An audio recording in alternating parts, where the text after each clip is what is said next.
Welcome to tonight's journey into the ancient past.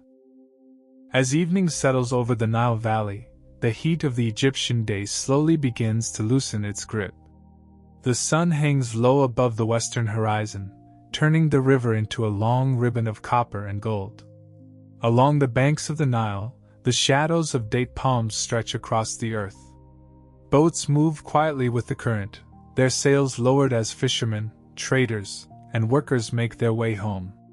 Imagine that we have arrived in ancient Egypt during the New Kingdom, more than 3,000 years ago.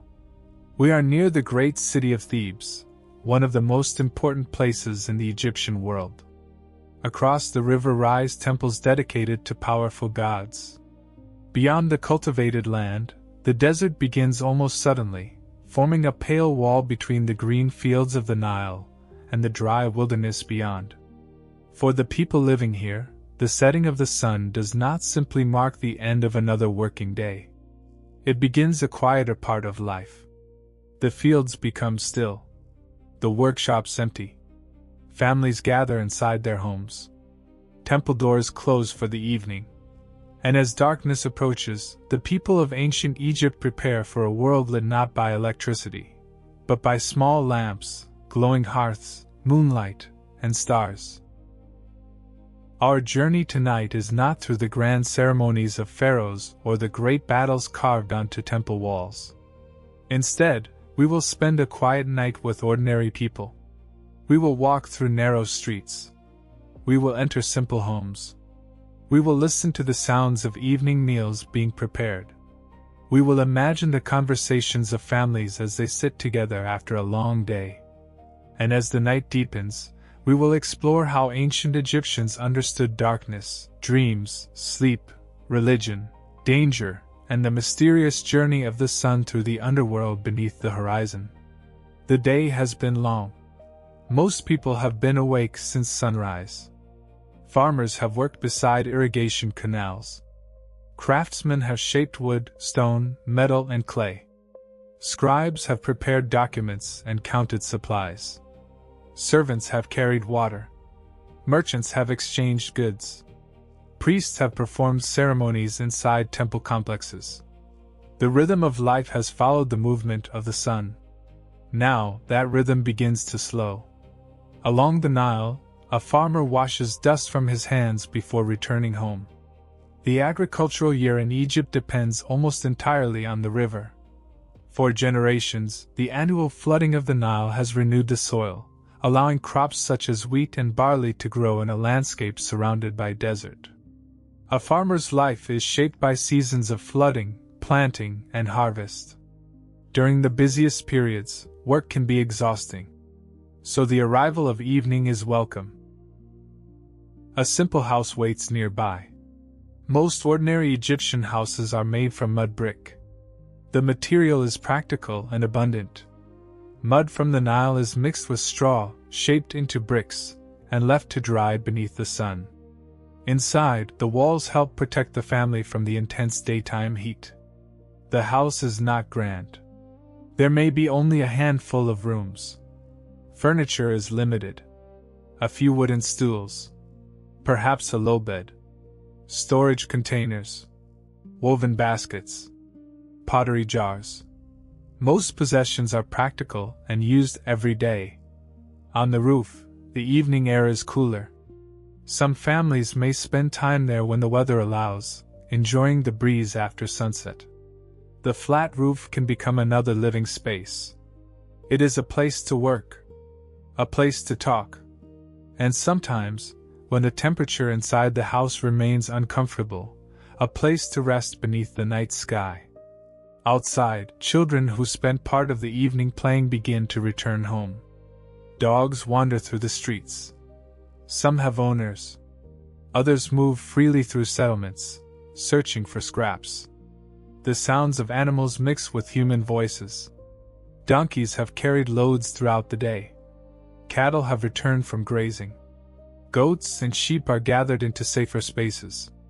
Egyptian families depend heavily on animals, not only for food but also for labor and transportation. Yet as darkness spreads, the animals too become quieter. the smell of smoke begins to rise from cooking fires. For many families, the evening meal is simple. Bread is essential. It is one of the foundations of the Egyptian diet. Bread can be made in many shapes and varieties, using grain ground into flour.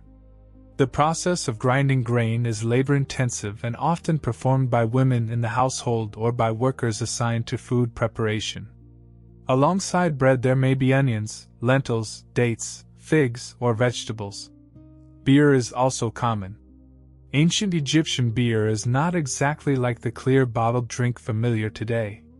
It is often thicker, less refined, and closely connected with the grain-based diet. For many people, bread and beer represent basic nourishment. Fish from the Nile may appear at the table. Wealthier households may have access to more meat, wine, and imported foods. But for an ordinary family, the evening meal is shaped by what is available and affordable. There is no refrigerator, no electric light, no modern kitchen. Food preparation depends on fire, pottery, stone tools, baskets, and careful storage. As the meal is prepared, the western sky grows darker. The last sunlight falls across the cultivated fields. In ancient Egyptian belief, the west has a powerful meaning. It is the direction of sunset, the direction in which the sun disappears. And because of this, the west becomes associated with death and the world of the dead. Many tombs are built on the western side of the Nile.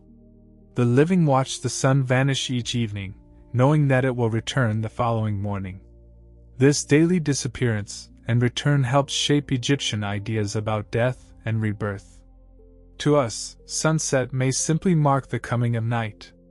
To an ancient Egyptian, it can also suggest something deeper. The sun god is beginning a dangerous journey. The visible world is entering darkness.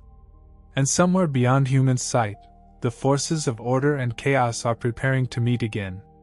But for now, inside a small mud brick home, life remains comfortably ordinary. Bread is shared. Children listen. Parents talk about the work of the day. A lamp is prepared. The flame flickers. And beyond the walls of the house, the great land of Egypt slowly enters the night. As darkness settles across the Nile Valley, the ancient Egyptian household becomes the center of evening life. For ordinary people, home is not simply a place for sleep. It is a place of work, food preparation, family relationships, religious practice, and protection. The structure of a home depends greatly on wealth. A poor laborer may live in a very modest building with only a few rooms. A prosperous official or craftsman may have a larger house with storage areas, courtyards, private chambers, and perhaps a garden. But whatever the size, the rhythms of evening are shaped by the absence of modern lighting. Once the sun disappears, artificial light becomes valuable. Oil lamps can provide illumination. Small lamps made of pottery hold fuel and a wick. The light they produce is limited. It cannot fill a large room with the brightness we expect today. Instead, it creates a small pool of warm light surrounded by shadow. Every movement of the flame changes the appearance of the room. Faces brighten and fade. Objects seem larger in shadow. The walls flicker. Outside, the streets are much darker.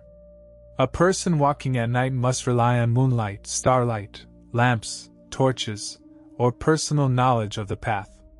The darkness is real and complete in a way that is difficult for many modern people to imagine. There are no streetlights glowing in the distance. No headlights. No illuminated windows stretching across a city. When the moon is absent, the night can feel enormous. Inside the home, the family continues its evening routine. Children may help with simple tasks. Water must be stored. Food must be covered. Tools must be put away. Animals nearby may need attention. Clothing and household items may require repair. Egyptian clothing is often made from linen. The fabric comes from flax, an important crop. In the heat of the Nile Valley, lightweight linen is practical. Many images from ancient Egypt show clothing that appears clean and carefully arranged, especially among wealthier members of society. Reality for ordinary workers is likely more practical. Clothing becomes dirty. Sand and dust enter almost everywhere. Fabric wears out. Repair is part of daily life. Personal cleanliness, however, matters greatly in Egyptian culture. The Nile provides water, though carrying it home requires labor. People wash themselves, and wealthier Egyptians may use perfumes, oils, and cosmetics. Even ordinary people are familiar with basic forms of grooming. The famous dark eye cosmetic often seen in Egyptian art is more than decoration. Different eye paints are used by men and women, and these cosmetics may also help protect the eyes from sun glare and irritation. As night approaches, a person might remove some of the dust and sweat of the day before resting. In wealthier homes, servants may assist with bathing or grooming. In modest homes, routines are simpler. The family may sit together. Stories may be told. Children may hear tales that have passed through generations. Ancient Egypt has a rich tradition of storytelling. Some stories involve kings. Others involve magic, adventure, gods, clever officials, or dangerous journeys. People enjoy stories just as humans do in every age. Although much of what survives from ancient Egypt comes from formal inscriptions and religious texts, Egyptian life is not always solemn. People laugh. They make jokes. They play games. They complain about work. They argue. They fall in love. They worry about money. They celebrate good fortune. They mourn losses. The ancient world is distant from us, but the emotional lives of its people are often surprisingly familiar. One popular board game is Senet. The exact rules are not completely certain today, though boards and pieces have survived. The game has a long history and eventually gains religious symbolism connected with the journey into the afterlife. But it can also be played as entertainment. Imagine two people sitting near the light of a lamp, moving pieces across a board while the rest of the household prepares for sleep. Perhaps there is friendly competition. Perhaps an older child watches carefully. Outside, the village has become quieter. But not everyone is asleep. Some workers remain active. Guards may patrol important areas. Temple personnel continue certain duties. Servants finish household tasks. Travelers may still arrive by boat. And in large cities, some activity continues after sunset. Thebes is not a small settlement. It is connected with enormous religious complexes, royal administration, workshops, storage areas, docks, and markets. The nearby temple complex at Karnak is among the largest religious centers in Egypt. During the day, its spaces are filled with organized religious activity. But Egyptian temples are not public places of worship in the same way many modern religious buildings are. The deepest sacred spaces are restricted. The daily rituals performed for a god are carried out by priests acting on behalf of the king. At night, the temple becomes quieter. Massive stone columns stand beneath the stars. Courtyards become dark. Sacred images rest inside protected chambers. The gods, however, are never truly absent from Egyptian thought. Religion is not limited to temples. It exists inside the home as well. Families may honor household deities. Among the most familiar is Bes, a protective figure associated with the household, childbirth, music, and protection from harmful forces. Another important protective deity is Tauret, often represented with features of a hippopotamus, and associated especially with pregnancy and childbirth. To modern eyes, these divine forms can appear unusual. But to an Egyptian family, they represent protection in a world where illness, childbirth, accidents, and childhood mortality are serious concerns. Small amulets may be worn or kept nearby. Words of protection may be spoken. Religion and practical life overlap constantly. The boundary between medicine, magic, and prayer is not always clear. If a child is sick, a family may seek practical treatment, religious protection, and magical assistance together. These are not necessarily seen as competing approaches. They belong to the same understanding of the world. As the evening continues, the family prepares for bed. Beds exist, especially in households that can afford them. Some have wooden frames with woven surfaces. Headrests may be used instead of soft pillows. A headrest can be made from wood, stone, or other materials. To a modern sleeper, it may not sound particularly comfortable. But people become accustomed to the sleeping arrangements of their own culture. Others may sleep on mats. The poorest families have fewer choices. The temperature remains important. Egyptian nights can become cool, especially compared with the heat of the day. Depending on the season, blankets or coverings may be used. During hotter periods, rooftops or open spaces may offer better air.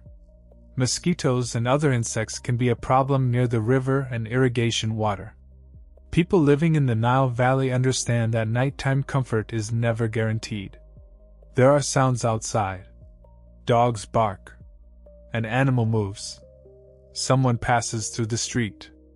The river continues flowing in darkness. A boat creaks against the bank. The night breeze moves through palm leaves. Far away, perhaps, a temple singer or musician can still be heard.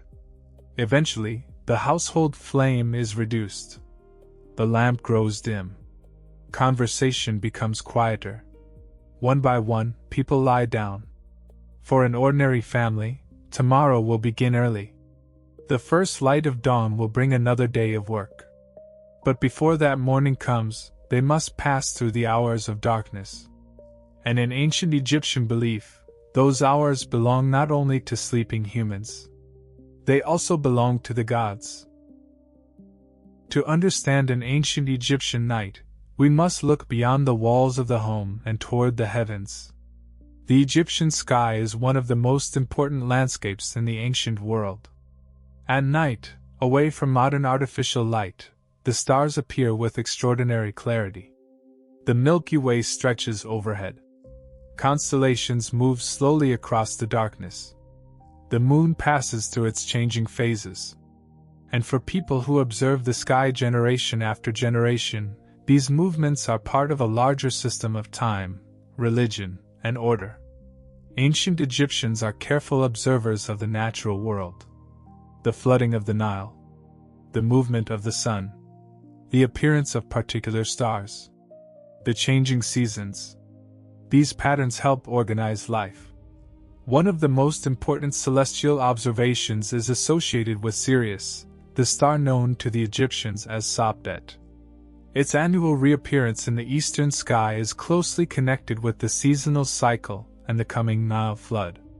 The exact relationship between astronomical observations and the Egyptian calendar develops over long periods, but the broader idea is clear: the sky helps people understand time. At night, priests and specialists may observe the movement of stars. Egyptian timekeeping divides the night into sections. Groups of stars known today as decans are used in systems for marking the passage of nighttime hours. Later astronomical tables placed on coffins and other objects show how important the ordered movement of the heavens becomes in Egyptian thought. For an ordinary person, the technical details of temple astronomy may not be familiar, but everyone understands that the night sky is meaningful. The heavens are not empty. They are filled with divine presence. The sky goddess Nut is often imagined as a vast figure arching over the world. In religious imagery, her body can be covered with stars. The earth god Geb lies below. Between them exists the space in which life continues. Every evening, the sun disappears into the west. What happens next is one of the great mysteries of Egyptian religion. The sun does not simply stop existing. Instead, it begins a journey through the hidden world of night. The sun god, often associated with Ra, travels through the underworld. This journey is described in several ancient Egyptian religious texts, particularly those found in royal tombs of the New Kingdom. These texts present the night as a sequence of regions or hours. The sun god travels by boat through a dangerous landscape inhabited by gods, guardians, and enemies. The journey is necessary. Without it, the sun cannot rise again. At the heart of this nighttime struggle is the conflict between order and chaos. The Egyptians often used the concept of Ma'at to describe truth, balance, order, justice, and the proper structure of the universe. Opposing this order is disorder. Chaos is never completely destroyed. It must be resisted continually. One of the most dramatic symbols of chaos is the serpent Apophis, also known as Apep. During the sun god's nighttime journey, Apophis attempts to stop the solar boat. The serpent represents a threat to cosmic order. The gods and protective forces must defeat or restrain this enemy so that the sun can continue its journey. Every sunrise is therefore more than a beautiful natural event. It is a victory. The world has survived another night. Order has been maintained. Life can continue. Imagine how different the night might feel when understood in this way. A person lies inside a dark house. Outside, the familiar sun has vanished. The world becomes uncertain. Yet religion offers reassurance. The darkness is part of a cycle. The sun has traveled this path before. The gods are working. The danger is real in mythic terms, but renewal is expected. Morning will come. This confidence in renewal appears throughout Egyptian culture.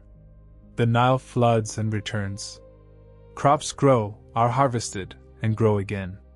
The sun sets and rises.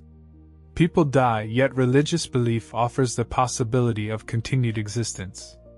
Life is understood through cycles. Night belongs to one of the most important of them. The stars themselves can be connected with the dead. Egyptian beliefs about the afterlife change greatly across thousands of years, and there is no single Egyptian idea that remains identical in every period. But stars, sky, solar rebirth, and the afterlife are frequently linked. For kings in the earliest periods, the northern stars can carry ideas of eternal existence. Later traditions expand access to afterlife beliefs and rituals beyond royalty. By the New Kingdom, wealthy non-royal individuals can prepare elaborate tombs, texts, and objects intended to help them in the next world. Even those without great wealth participate in a culture deeply concerned with death and continuity. The night sky reminds people of this larger universe. From the rooftop of a house, a family member may look upward before sleeping. There is no scientific distinction in their mind between astronomy and religion as we might define it today. The sky can be observed practically and understood spiritually at the same time. The moon is another familiar nighttime presence. The ancient Egyptians associate the moon with several deities, including Khonsu and Thoth in different contexts. The moon's regular cycle provides another visible pattern of change and renewal. Its light can also make a practical difference.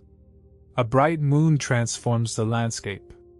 Paths become easier to follow. Boats can move with greater confidence. Fields become visible. On a moonless night, darkness becomes far deeper. The stars appear brighter.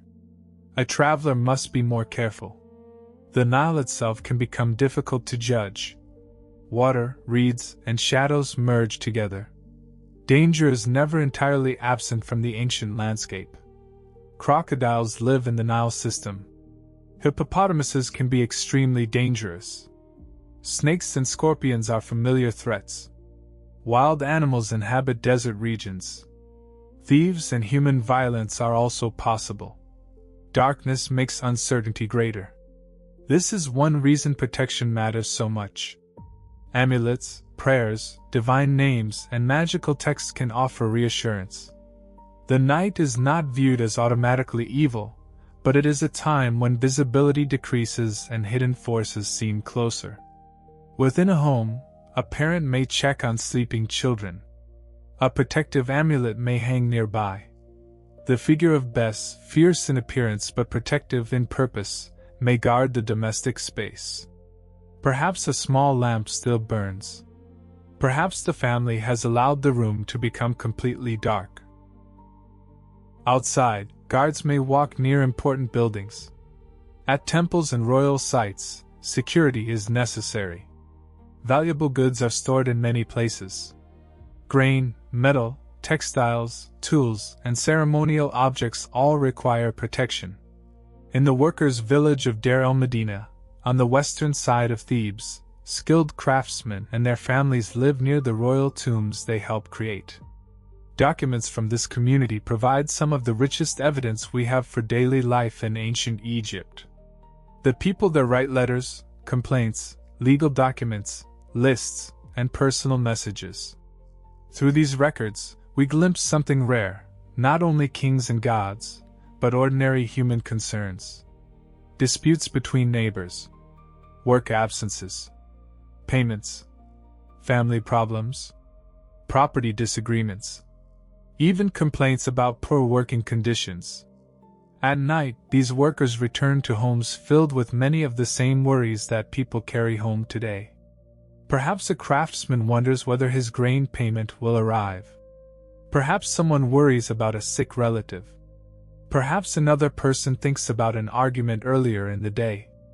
The monuments these workers create are designed to last for eternity, but the workers themselves still live ordinary lives. They eat. They sleep. They grow tired. They have bad days. They make mistakes. And beneath the same stars painted onto royal tomb ceilings, they eventually close their eyes. Night covers the palace, the temple, the workshop, the farm, the humble home. And in the darkness, all of Egypt waits for the sun to complete its invisible journey. Not everyone in ancient Egypt experiences the night in the same way. For some, darkness means rest. For others, work continues. In royal palaces, temples, military posts, storage facilities, docks, and wealthy households, people may remain awake long after ordinary families have gone to sleep. Guards are among the most obvious nighttime workers. Anything valuable must be protected. Egypt is a centralized kingdom with enormous systems of storage and administration. Grain is collected. Goods are distributed. Temples control significant resources. Royal projects require materials from across the country and beyond. Warehouses may contain food, cloth, tools, precious metals, or imported goods. A guard's task may sound simple. Remain awake, watch the entrance, notice movement. But in deep darkness, this is not easy. A small lamp reveals only part of the surroundings. Every sound becomes important. Footsteps. A dog's bark. The movement of an animal. Voices in the distance. The splash of water. The guard must decide whether a sound is ordinary or suspicious. Near the Nile, boats can arrive at unusual hours depending on conditions and distance. River travel is one of the great advantages of Egyptian geography. The Nile acts like a highway running through the country. Traveling north can take advantage of the river current. Traveling south can use prevailing winds with sails. This natural transportation system helps connect communities over long distances. At night, some boats may anchor or remain close to shore. Others may continue under favorable conditions. Imagine a cargo boat moving beneath a bright moon. Its crew knows the river. They know the location of settlements.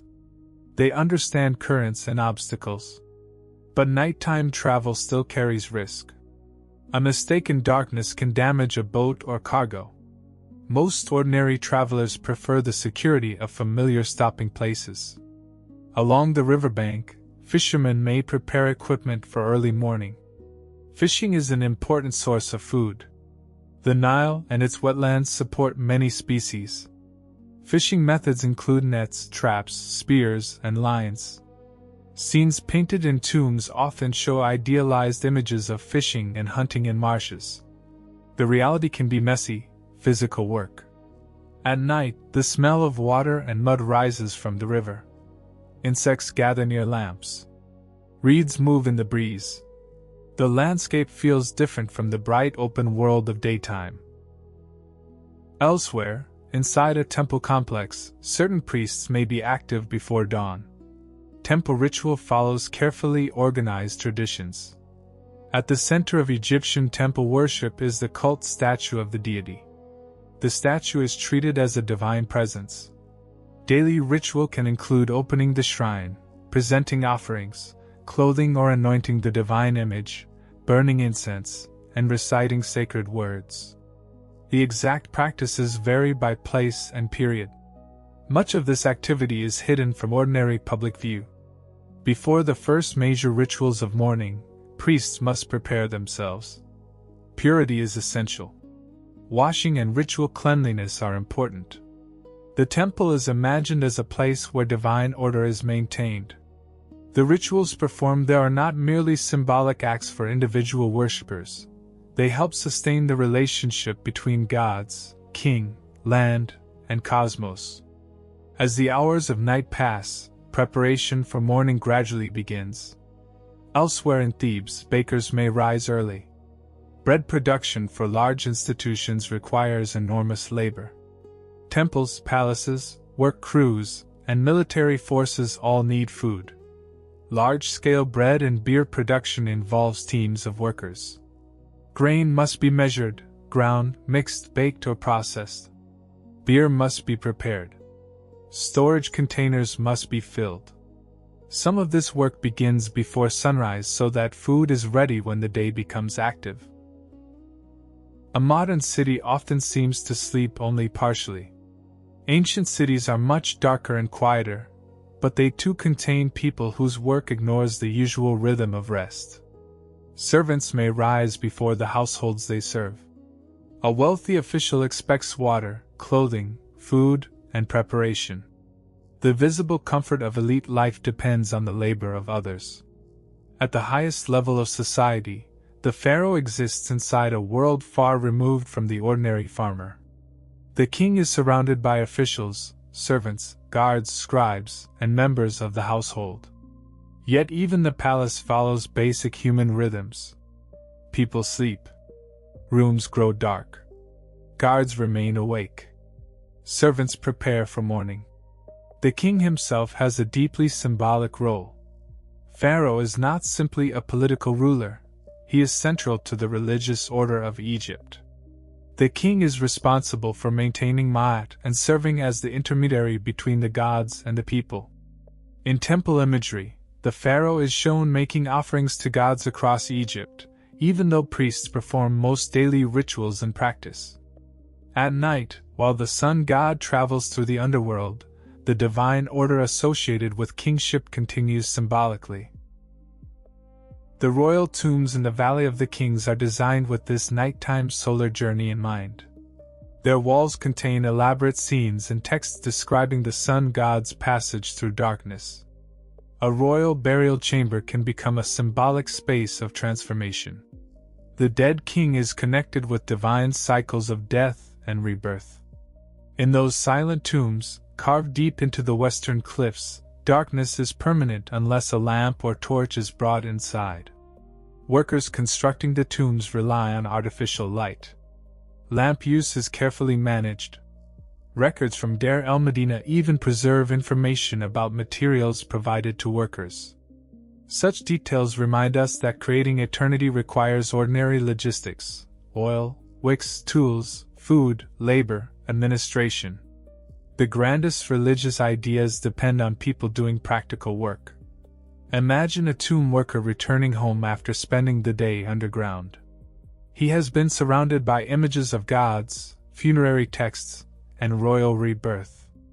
Then he enters his own modest house. He eats. He talks with his family. He lies down to sleep. The contrast is striking. But perhaps to him, it does not seem strange. The world of gods and the world of ordinary life constantly overlap. A prayer may be written on a piece of pottery. A household object may carry protective symbolism. A worker may ask a deceased ancestor for help. A dream may be interpreted as a message. Religion is woven into the fabric of life.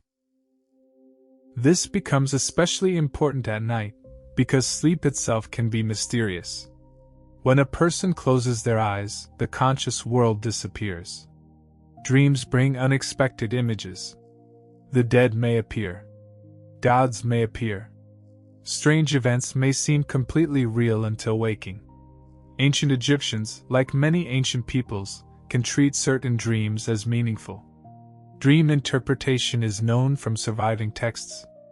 Some dreams are considered favorable, others unfavorable. A person may wonder whether a dream carries a warning. Dream books attempt to classify certain dream experiences and their possible meanings. Not every Egyptian owns or reads such a text, of course. Literacy is limited. But ideas about significant dreams can circulate widely. As midnight passes, sleepers enter private worlds of memory and imagination. A farmer dreams of water. A mother dreams of a child. A craftsman dreams of his work. A priest dreams of a god. Perhaps most dreams are forgotten by morning, just as ours often are. But some remain. A vivid dream can change how a person feels when they wake. In a culture where divine forces are believed to interact with human life, a dream may deserve attention. So even sleep is not always understood as complete isolation from the sacred. The body rests. But the night remains active. Guards walk. Boats move. Priests prepare. Bakers rise. Dreamers wander through invisible landscapes. And far beneath the western horizon, the solar boat continues its journey toward dawn. The deepest hours of night can feel timeless. The evening meal is long finished. Most lamps have gone out. The streets are nearly silent. The bright heat of the day seems distant. In a mud brick house, the temperature has fallen. A family sleeps. The youngest child lies near a parent. An older child may sleep on a mat nearby. Outside, perhaps a dog rests near the entrance. There is little movement. And yet the ancient Egyptian night is not always peaceful. Illness can wake a household suddenly. A baby cries. An elderly relative struggles to sleep. Someone feels feverish. A tooth begins to ache. Medical problems that are easily treated today can be serious in the ancient world. Egyptian medicine is sophisticated in many ways. Surviving medical papyri describe injuries, diseases, examinations, and treatments. Some texts show careful observation. A physician might examine symptoms and decide whether a condition can be treated. Other remedies combine practical ingredients with magical words. Again, the boundary between medicine and magic is not as sharp as it may seem to a modern observer. A spoken formula and a physical treatment can be used together. At night, however, access to help may be limited. A family responds with what it knows: water, herbs, bandages, prayer, protective words, the knowledge of relatives. Perhaps a local healer can be called. For childbirth, night can become particularly intense. Ancient Egyptian women faced serious risks during pregnancy and delivery. Protective deities such as Toret and Bes are associated with these dangerous moments. Objects connected with magical protection may be used around mother and child. Childbirth is both a natural event and a moment of vulnerability. The household becomes a place where human skill and divine protection are both desired. Somewhere in the settlement, while most people sleep, a new child may enter the world. A cry breaks the silence. For one family, the night becomes unforgettable. For another household, the same night may bring death. Mortality is a constant presence in the ancient world. Life expectancy figures can be misleading because high infant and childhood mortality greatly affect averages. But the basic reality is clear: many people die young by modern standards. Disease, injury, infection, malnutrition, and childbirth all carry risks. Egyptian culture is famous for its treatment of death, but this does not mean Egyptians are obsessed with dying. Rather, death is understood as a transition that must be prepared for. Those who can afford it invest in tombs, funerary equipment, coffins, amulets, and texts. The preservation of the body through mummification becomes central to many elite funerary traditions. But preparation for eternity is shaped by wealth. The magnificent burial goods of kings represent only the highest level of society. Most Egyptians cannot afford royal treatment. Nevertheless, beliefs about continued existence extend far beyond the palace. The dead remain socially important. Families visit tombs. Offerings may be made. The memory of ancestors matters. Letters to the dead survive, asking deceased relatives for assistance with problems among the living. The relationship between the living and dead does not always end at burial. At night, when dreams can bring familiar faces back, the distance between worlds may feel smaller. A person might dream of a parent who died years earlier. Was it only a dream? A memory? Or did the dead truly visit? Different people may answer differently. But the possibility gives dreams emotional power. In the royal tombs across the river, the dead king's symbolic journey continues alongside the sun. The tomb itself is designed to support transformation. Walls show gods and underworld regions. Protective texts guide the king. Scenes represent the restoration of life. Although these beliefs are presented most elaborately in royal contexts, the broader Egyptian hope for continued existence is deeply connected to maintaining identity. A person's name matters. Their body matters. Their memory matters. Their relationships matter. To erase a name can be a serious act. To preserve it is to help preserve the person. This desire for continuity may help explain the extraordinary care given to monuments and inscriptions. But eternity is never guaranteed simply by building something large. Religious rituals, moral ideals, divine judgment, and proper burial all become part of changing Egyptian ideas about the afterlife. One of the best-known later images is the weighing of the heart. The heart of the deceased is weighed against the feather associated with Ma'at. This represents judgment. A life must be examined. The exact theological details vary across time, but the underlying principle is powerful. Order and morality matter beyond death. For people lying asleep on an ordinary night, such ideas may be distant or immediate depending on circumstance. A healthy young worker may think little about death. An elderly person may think about it often. A family preparing a burial cannot avoid it. A tomb worker sees reminders every day. But Egyptian religion does not view death only as an ending. The sun itself disappears and returns. Osiris, one of the most important gods connected with death and regeneration, is central to hopes for the afterlife. According to mythic traditions, Osiris is killed and restored in a transformed state. His story becomes associated with regeneration, kingship, and the dead. The deceased can be identified with Osiris in funerary texts. The sun god and Osiris represent different but interconnected patterns of renewal. At night, these divine cycles are especially powerful. Darkness is not permanent. The hidden journey leads toward rebirth. This does not make death less painful. Egyptians mourn. Surviving art and text show grief. Professional mourners may participate in funerals. Family loss is real. But religion offers a language for imagining continuity. The dead may live in a transformed world. They may receive offerings. They may travel with the gods. They may enter fertile fields in an idealized afterlife. They may survive as effective spirits. The details differ across traditions and periods, but the hope remains: existence can continue. As the deepest part of night passes, the sun god approaches the final stages of the underworld journey. The forces of chaos have been resisted. The solar boat continues forward. The eastern horizon remains dark, but dawn is coming. Inside the homes of Thebes, no one sees this mythic journey. They see only darkness. But they trust the pattern. The sun has risen every day of their lives. The Nile continues to flow. The stars move as expected. The universe remains ordered. Perhaps this confidence in repeating patterns is one of the great foundations of Egyptian civilization. The world can be dangerous. Floods can be too high or too low.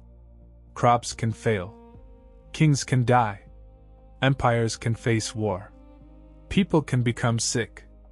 But beneath these uncertainties, Egyptians look for continuity, the return of the sun, the renewal of the land, the persistence of memory, the possibility of life beyond death. And as the hours pass quietly, the darkness begins, almost imperceptibly, to weaken. Long before the sun appears above the eastern horizon, the first signs of morning arrive. The night is not yet over. The stars are still visible. But the air changes. The deepest darkness begins to soften. Some people wake before dawn because their work demands it.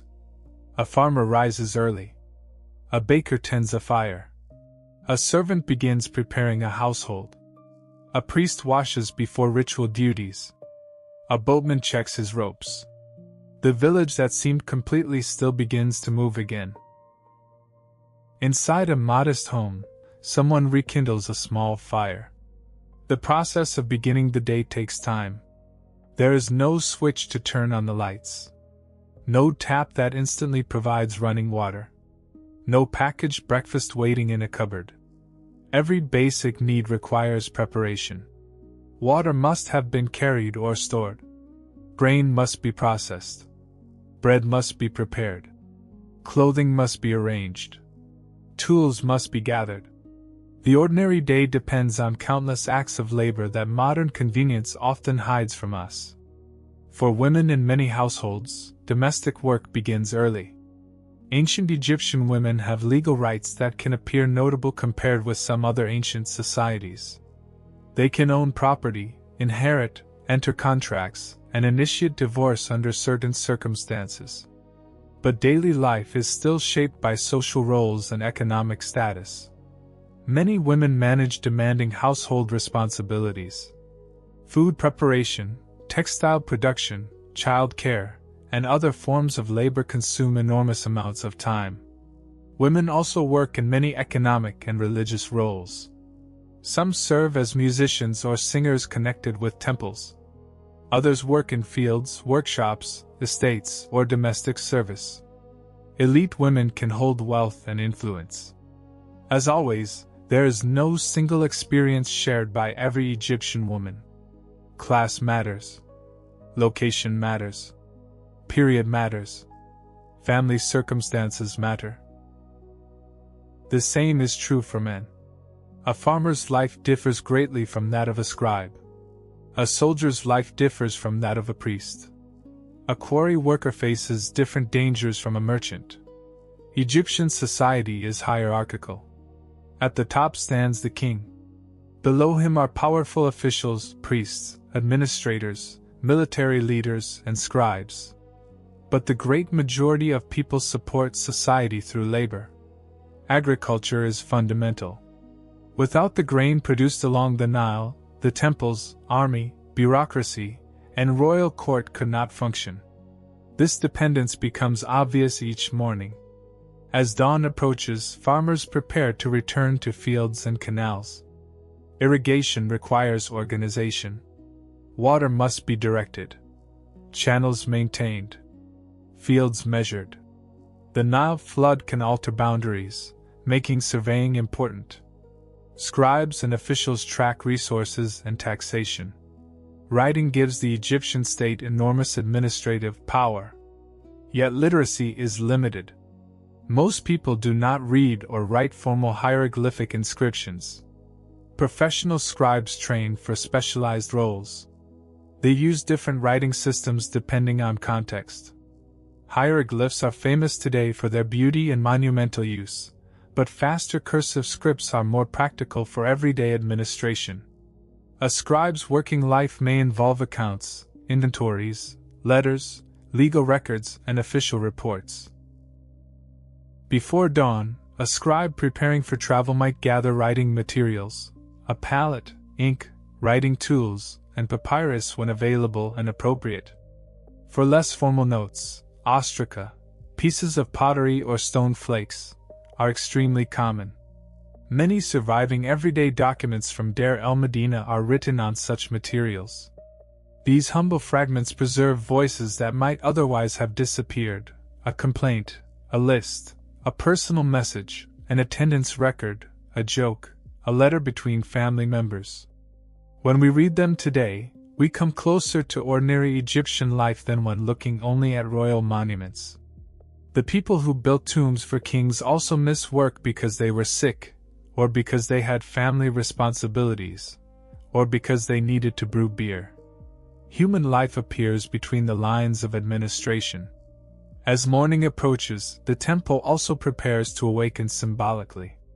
The sun's return is connected with cosmic renewal. The daily temple ritual renews the relationship between deity and world. A priest enters increasingly sacred spaces. Doors are opened. The divine image is approached. Offerings are presented. Incense rises. Words are spoken. The god is honored. Much of the food offered ritually does not simply disappear. Offerings can later circulate within the temple economy and support priests and personnel. The sacred and practical are connected once again. The temples of Egypt are spiritual centers, but they are also major economic institutions. They own land, employ workers, store goods, and manage resources. A huge temple complex functions almost like a city within a city. At dawn, activity returns to courtyards and workshops. The first sunlight eventually strikes monumental architecture. Columns and pylons that were dark silhouettes at midnight become visible. Carved reliefs emerge from shadow. Painted surfaces brighten.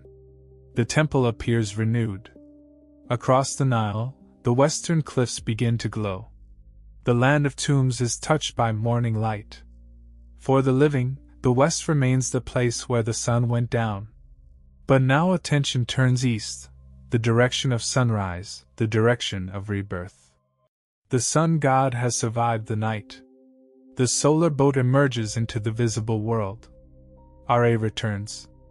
Cosmic order has prevailed again. For most ordinary Egyptians, the sunrise may not involve consciously thinking through every detail of complex theology.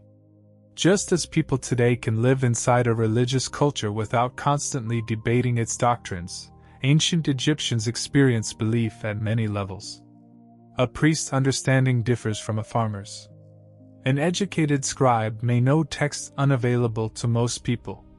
Yet the basic rhythm is visible to everyone: darkness has ended, light returns, and another day begins. Children wake. Animals stir. Doors open. Smoke rises. Voices return to the streets. Along the river, boats prepare to move. Markets become active. Workers gather. The night that seemed so large only hours earlier begins to disappear from memory. The family that ate together the previous evening now separates into the tasks of the day. The farmer walks toward the fields. The craftsman returns to the workshop. The servant begins daily duties. The child remains near home or learns a family trade. The scribe opens a document. The priest enters the temple. Life continues. And yet the night has left its mark. Dreams may be remembered. A child born during the night is held by exhausted parents. A sick person may feel better or worse. A guard finishes a long shift. A traveler who arrived after sunset prepares to continue. Someone who feared the darkness now sees sunlight again. The cycle is complete, but only temporarily. The sun will cross the sky. The shadows will shorten. The heat will rise. People will work. Meals will be prepared. And eventually the sun will move toward the west once more. Another evening will come. Another night will begin. For generation after generation, this rhythm shapes life along the Nile. As we leave ancient Egypt behind, it is worth pausing to think about how much of history happens in moments that are never recorded. We know the names of many pharaohs. We know of great battles. We can visit enormous temples. We can stand before statues weighing many tons. We can enter tombs whose walls were painted more than 3,000 years ago. These monuments are extraordinary, but they represent only part of the Egyptian story. Most nights in ancient Egypt passed without anything that a royal scribe considered worth recording. Families ate dinner. Parents put children to sleep. People complained about the heat. Workers worried about tomorrow. Someone repaired a sandal. Someone told a story. Someone stayed awake because of a barking dog. Someone looked at the stars. Someone had a strange dream. Someone fell in love. Someone grieved. Someone was born. Someone died. These quiet moments are difficult for archaeology to recover. A mud brick house can disappear. A wooden stool can decay. A piece of cloth can be lost. A spoken conversation leaves no physical trace.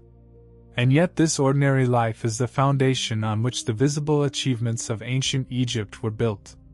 The pyramids, although belonging to a much earlier period than the new kingdom world we have imagined tonight, required human organization and labor. The great temples required workers. The royal tombs required skilled craftsmen. The state required farmers. The army required food. The scribes required people whose work they could record. Civilization is built not only by kings but by countless people whose names have vanished. Some were free workers. Some were conscripted laborers. Some lived in dependent conditions.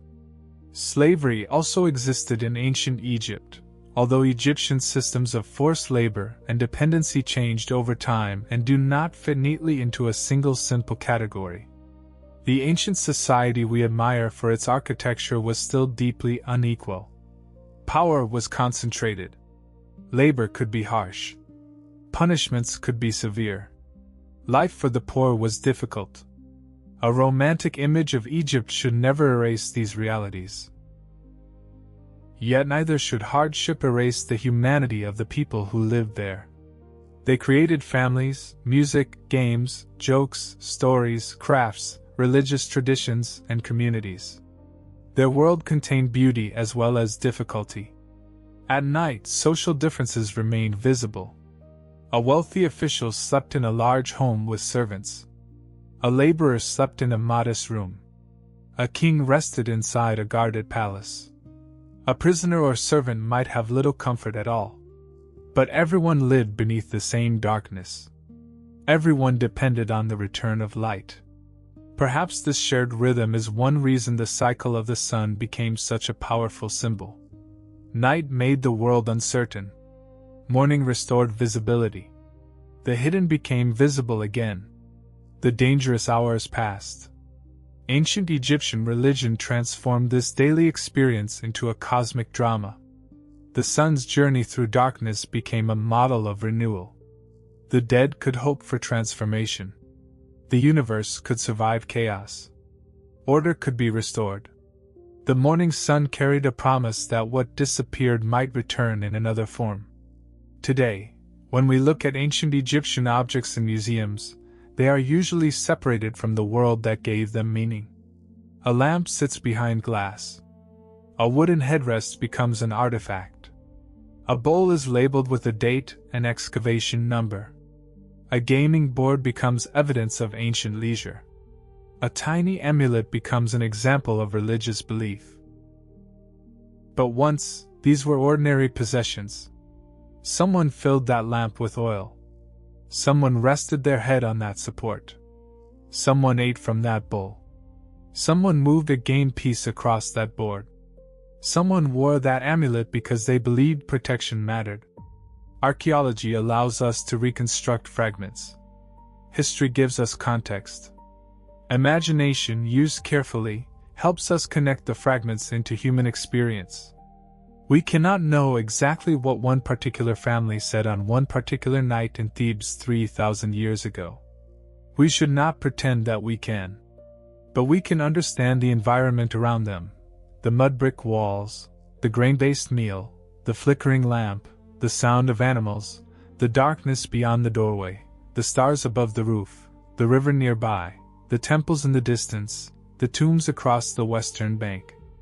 We can understand the patterns that shaped their lives: work beginning with daylight, rest after sunset, dependence on the Nile, respect for divine order, concern for family, fear of illness, hope for protection, belief in renewal.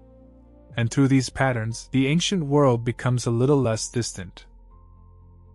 Imagine, one final time, that we are standing beside the Nile just before dawn. The river moves quietly past us. The water reflects the first pale light in the east. Behind us, the last stars are fading. A fishing boat drifts near the bank.